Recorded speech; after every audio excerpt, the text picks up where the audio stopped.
Wonderful. Welcome, everyone. Here we go. So we have something really special tonight. After a day of Shabbat, a day that I hope was replenishing and sacred for all of us, we had so many different things going on at Temple Bethel today.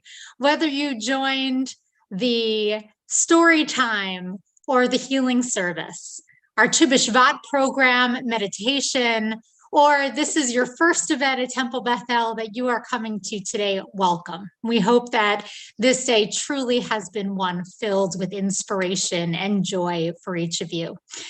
We are going to start this program with Havdallah, just ending Shabbat. And Havdallah felt to me like the perfect kind of a ceremony for talking about especially the very beginning of our Centennial. That tonight we are so blessed to have Angela Romero here, who is going to be sharing some stories from the first years, really, of Temple Bethel's history. That very beginning, that start of creating something sacred. And Havdallah is about ending one sacred thing and starting something else. So we're going to share screen and begin by lighting our candles. Here we go. We always begin, even before we say our blessing over grape juice or wine, by lighting our Havdallah candle. You can see mine over here. Because we want to begin Shabbat with light. We also want to end it with the beauty of light.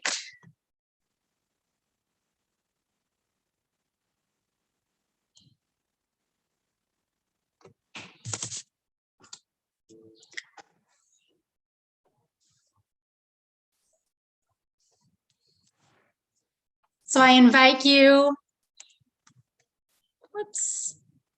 to take out your grape juice or wine and join in the blessing of Habdullah. Ya la la la la la la la la la la la la la, ya la la ya la la la ya la la la ya la la, ya la la la la la la la la la la la, ya la la ya la la la ya la la la ya la la. Baruch atah Adonai Eloheinu melech haolam. Borei peri hagafen, borei peri hagafen. Yai lai la la la la lai lai lai la la la la lai lai. Ya la la ya la lai lai ya la lai lai ya la lai. Next, we take out our spices, and whether that's cinnamon or cloves or rose water or anything else that puts a smile on your face. Rabbi, we lost your audio.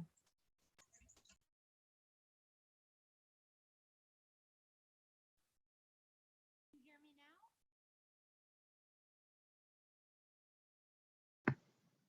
You're very quiet, Rabbi.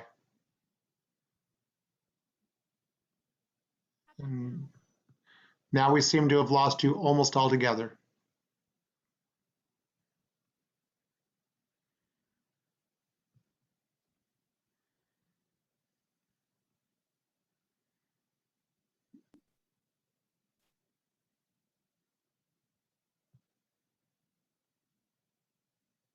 Can you hear me at all? Now we hear you a little bit. You just came back a little bit.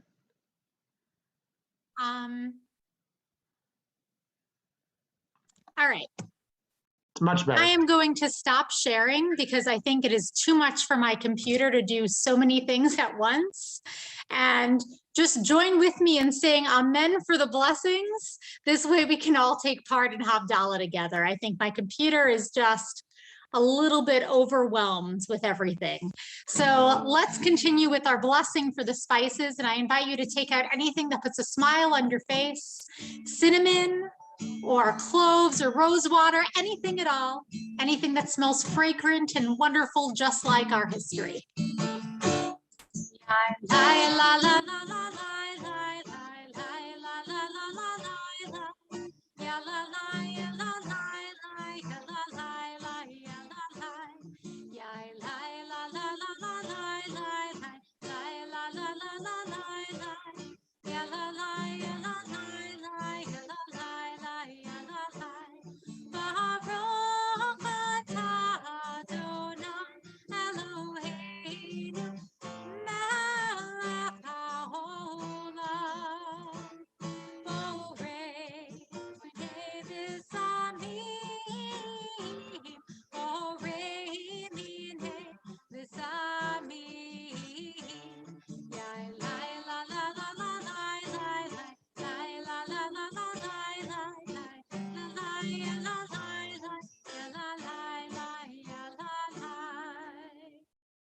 We continue with our blessing over the candle. And the candle has many different strands all woven together, symbolizing the diversity, the multifaceted history within our temple community, and how the light is so much brighter because of each strand in our braided candle.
We continue with our Havdallah blessing of transition, a blessing between the holy and the not yet holy.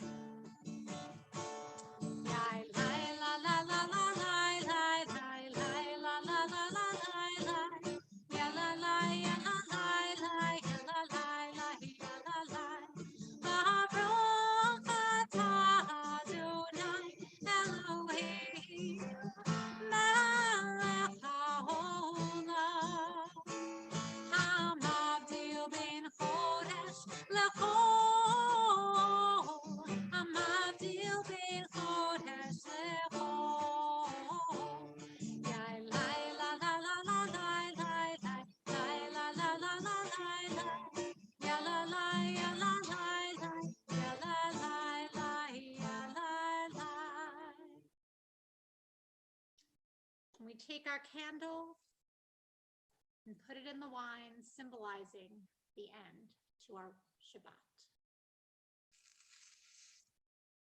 Shavua Tov, Shavua Tov, Shavua Tov, Shavua Tov, Shavua Tov, Shavua Tov, Shavua Tov, Shavua Tov. A good week, a week of peace. May gladness reign and joy increase. A good week, a week of peace. May gladness reign and joy increase.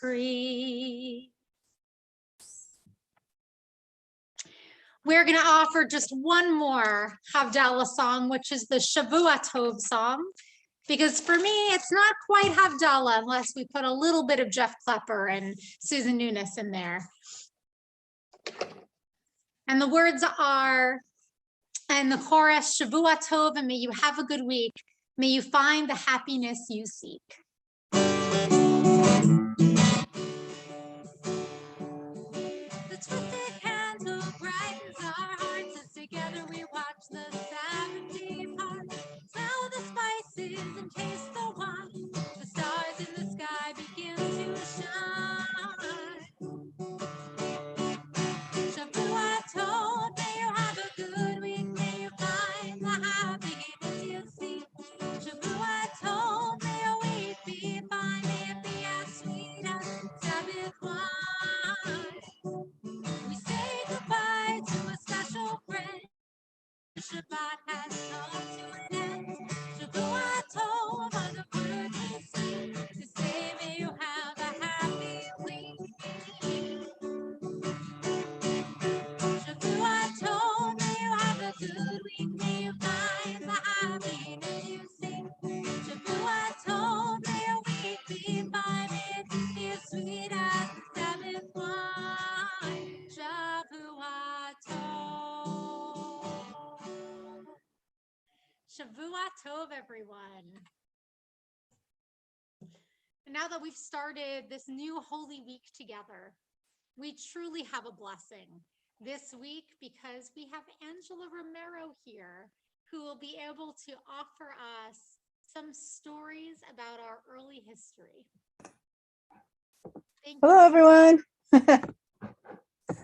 Can I share my screen? Yes, you should be able to. Okay. Let me hold on a second.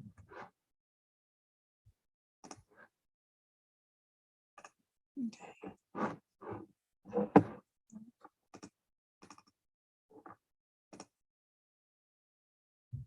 Ah.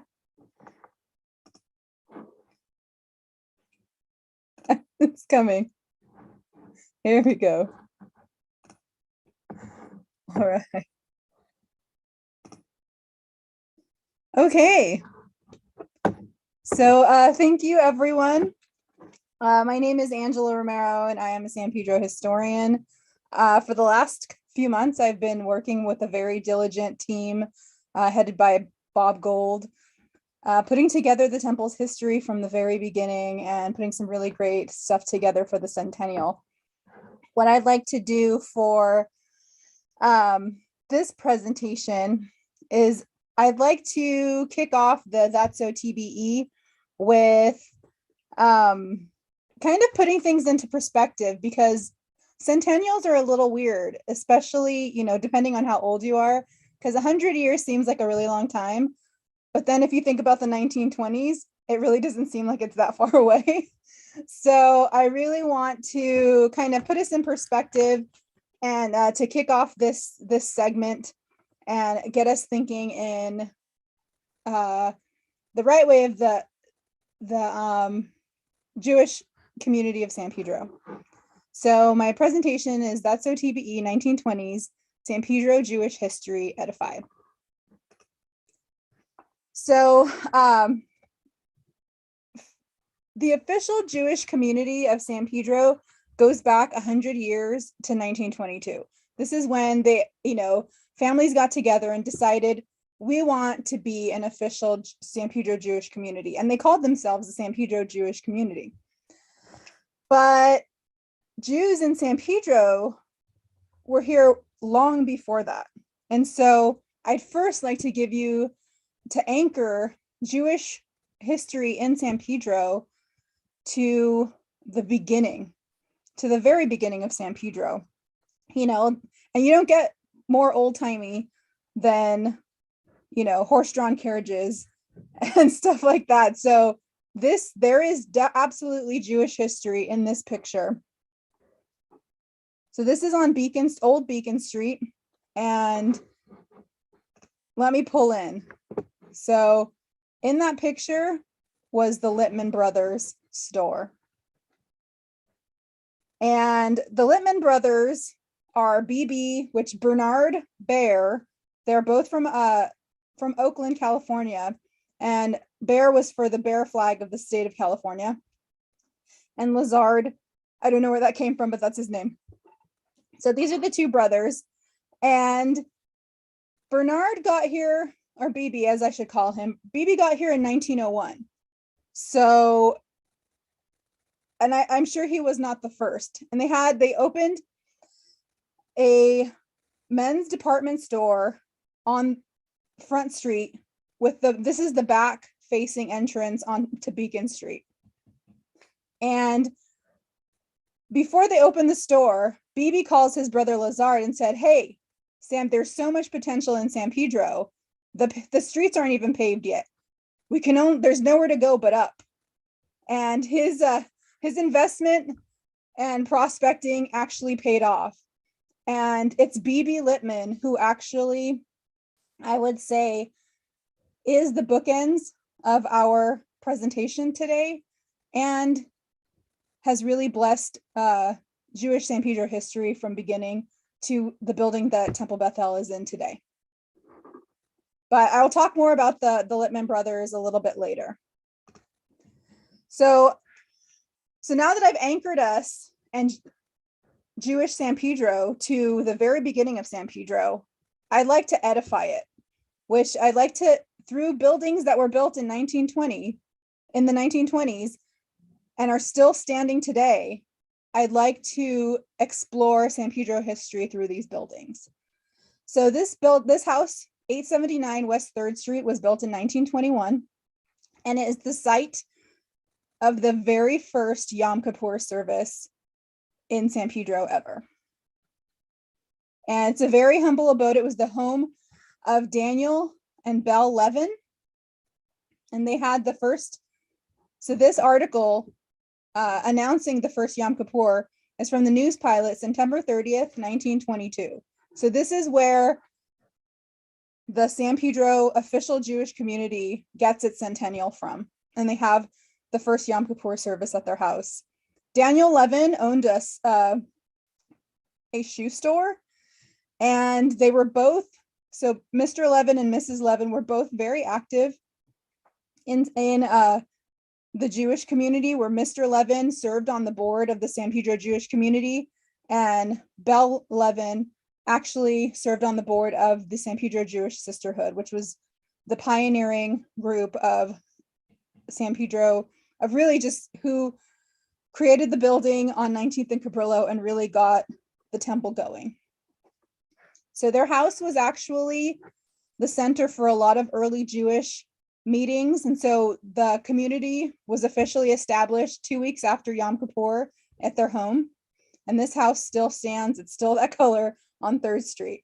So I'm sure these people have no idea that they are living in the birthplace of San Pedro Jewish history. Our next building was built in 1925, and it's on the corner of 10th and Gaffey Streets.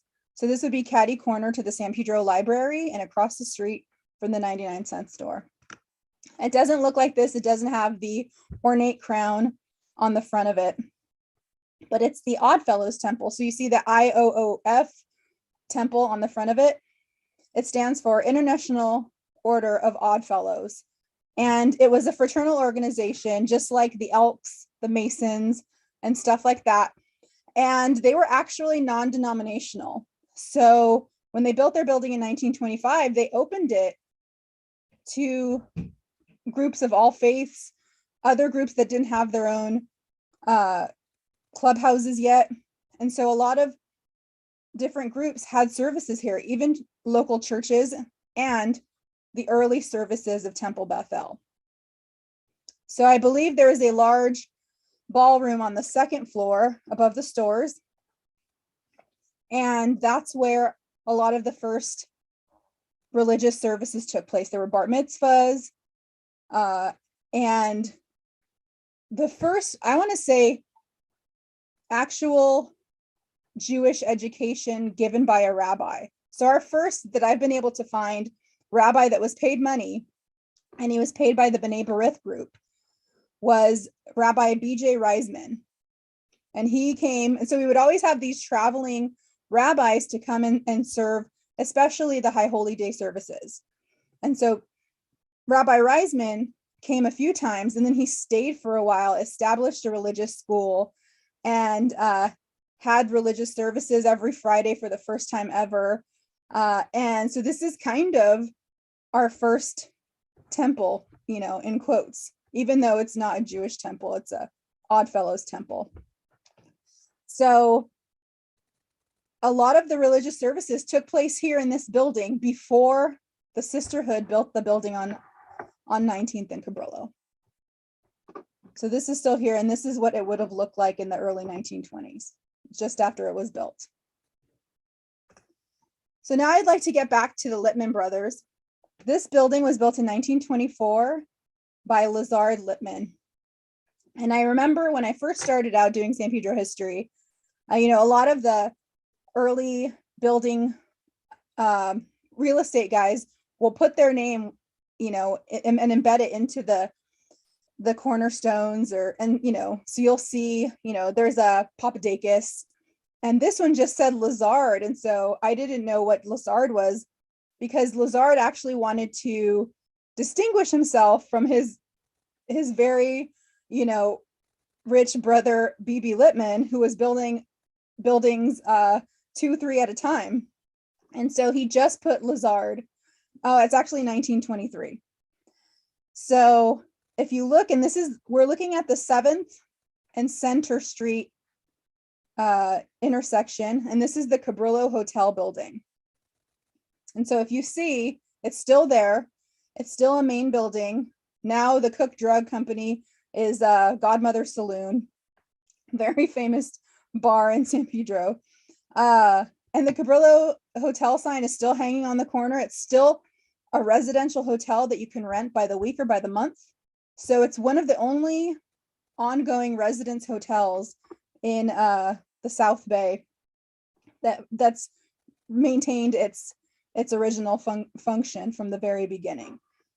But I'd also like to, because I've in doing a lot of this research into TBE's history, a lot of the people mentioned that we didn't have any kosher restaurants in San Pedro or kosher delis or anything. And so a lot of times they had to go to Long Beach. And when I was looking at this picture, I noted something very interesting. So it's another avenue for me to explore, which, you know, history is always revealing itself to you, even when you've looked at this picture 20 times.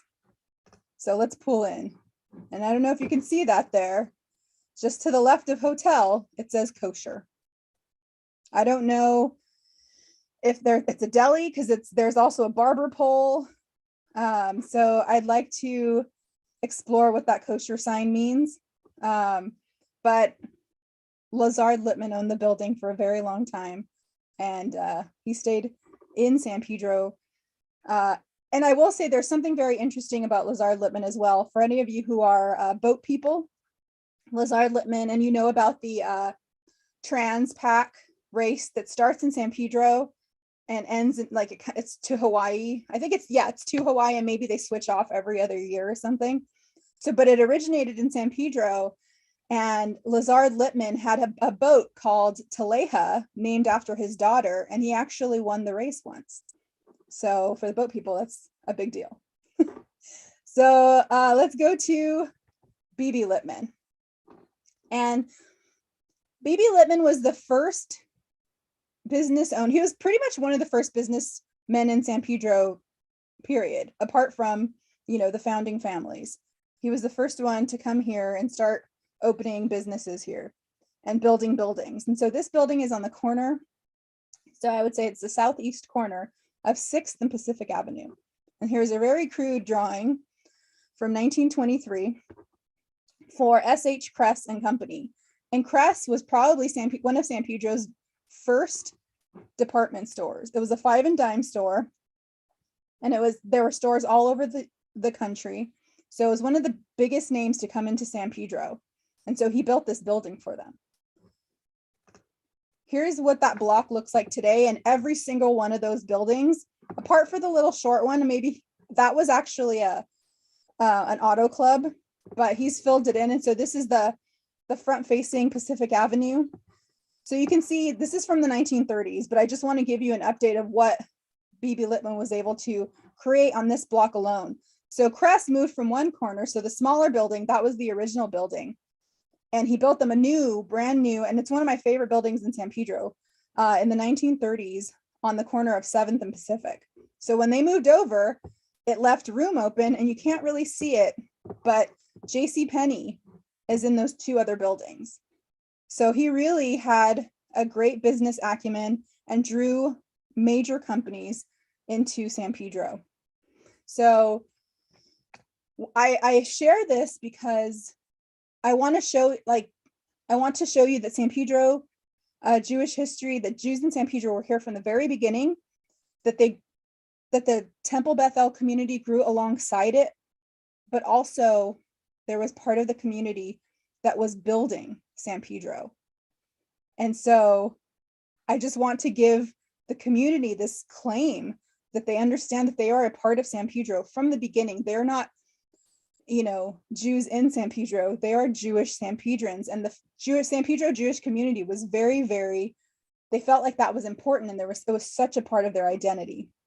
So I wanted to kind of kick that off and give that back to Temple Bethel. And so I will say about the Littman brothers, Beebe was the only one who was part of Temple Bethel.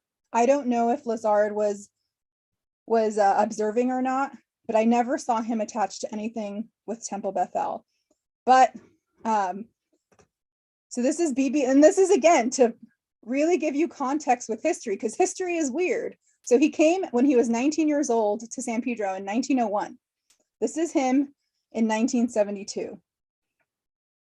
Beebe Littman, at one point in the Temple Bethel, the building that we are now in today, a lot of, I don't have any like official documentation, but article after article says that when the building was first opened, he held the mortgage so that they could get on their feet and really start getting the community together.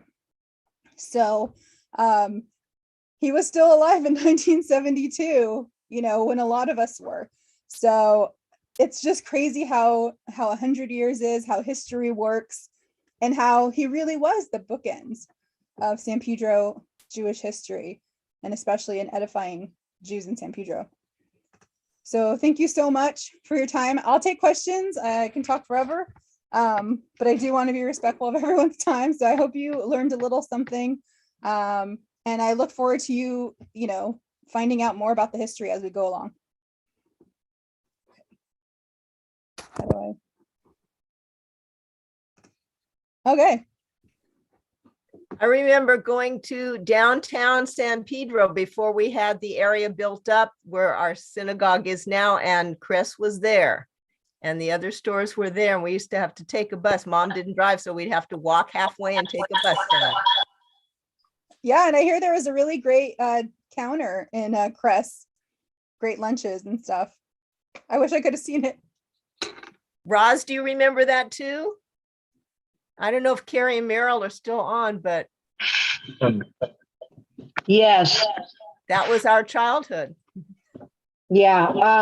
The shoe store wasn't actually a shoe store. It was a shoe repair, and it was on 6th Street in the middle of the block between Center and Beacon. Oh, that you're talking about the Levin store? Yeah, the Levins owned a shoe repair store because they I were just right used it across as the a street. general term, but yeah, cool. Yeah, they were right across the street of the hardware store, of the bargain outlet, which was Leo Korn and his father, Sam Korn's store. Are you both on mute?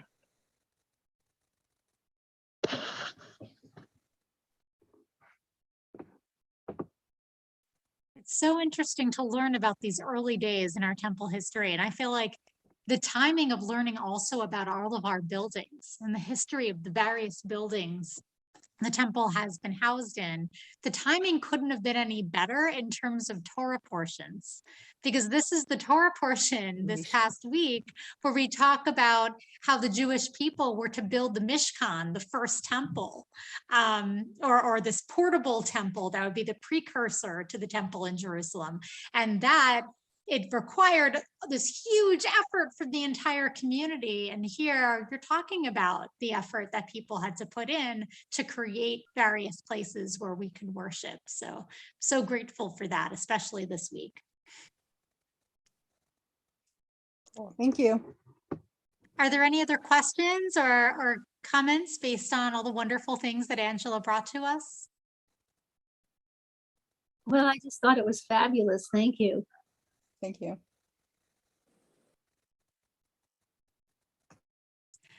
So essentially what we're going to be doing is every single month, we're going to pick a day where we're going to focus on a different decade.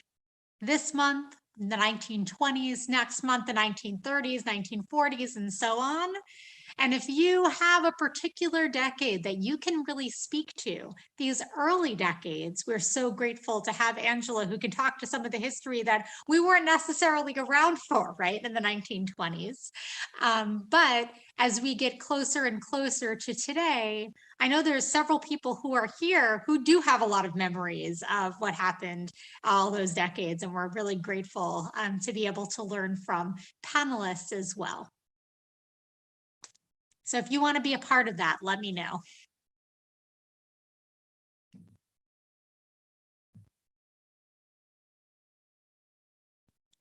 Any other questions or comments? Everyone's quiet. I don't know what to do with that. Can Angela see all the wonderful comments in the chat? Everyone's so appreciative, so interesting. Thank you so much. Thank you. Yes, I do see them. Thank you so much. So I wonder whether other businesses that you didn't mention that started in San Pedro that are connected with the Jewish. There's so community? many. There's so many. That was actually one of the biggest. And when I first started, I was given the video for, I think, the 70th anniversary, where it was a kind of like an oral history, and it was the first time I learned that a large amount of the downtown retail stores were Jewish owned, and I was just flabbergasted because they were names that I was familiar with. And so it's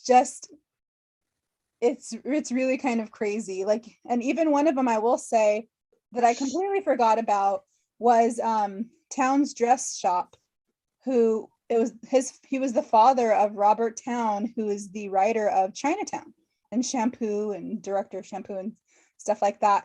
So yeah, there's so many stores, so many beloved local stores, and so many merchants who enriched. There was the Furmans, where Al Furman was a very famous tennis player. I think Yale Waterman was pretty good too.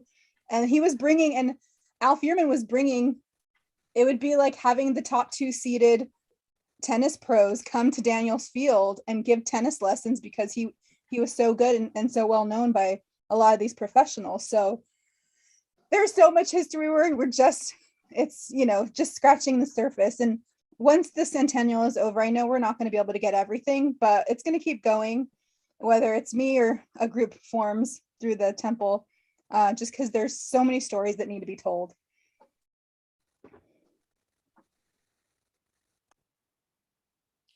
Many of the stores along 6th Street were Jewish owned, up and down from Pacific all the way down to the harbor. Yeah, and I think one idea, just because once I actually was exploring this, there are still, I like to call them urban fossils. There are like Lazard being carved into the building. There are things like that where I could do a walking tour of downtown San Pedro and show you, like even the Lillian Furman walkway, that is a very important thoroughfare between Parking and 6th Street and has a beautiful mural in it. That's Lillian Furman was a big part of Temple Bethel and the sisterhoods and stuff like that. And so there is absolutely enough, the Brown Brothers building is one of the most beautiful buildings. Right. So there's enough to do I'd like to say, and not to be political, but there's much more much more history that validates a historical, I don't know what you would say, Jewish town in downtown over the historic Little Italy.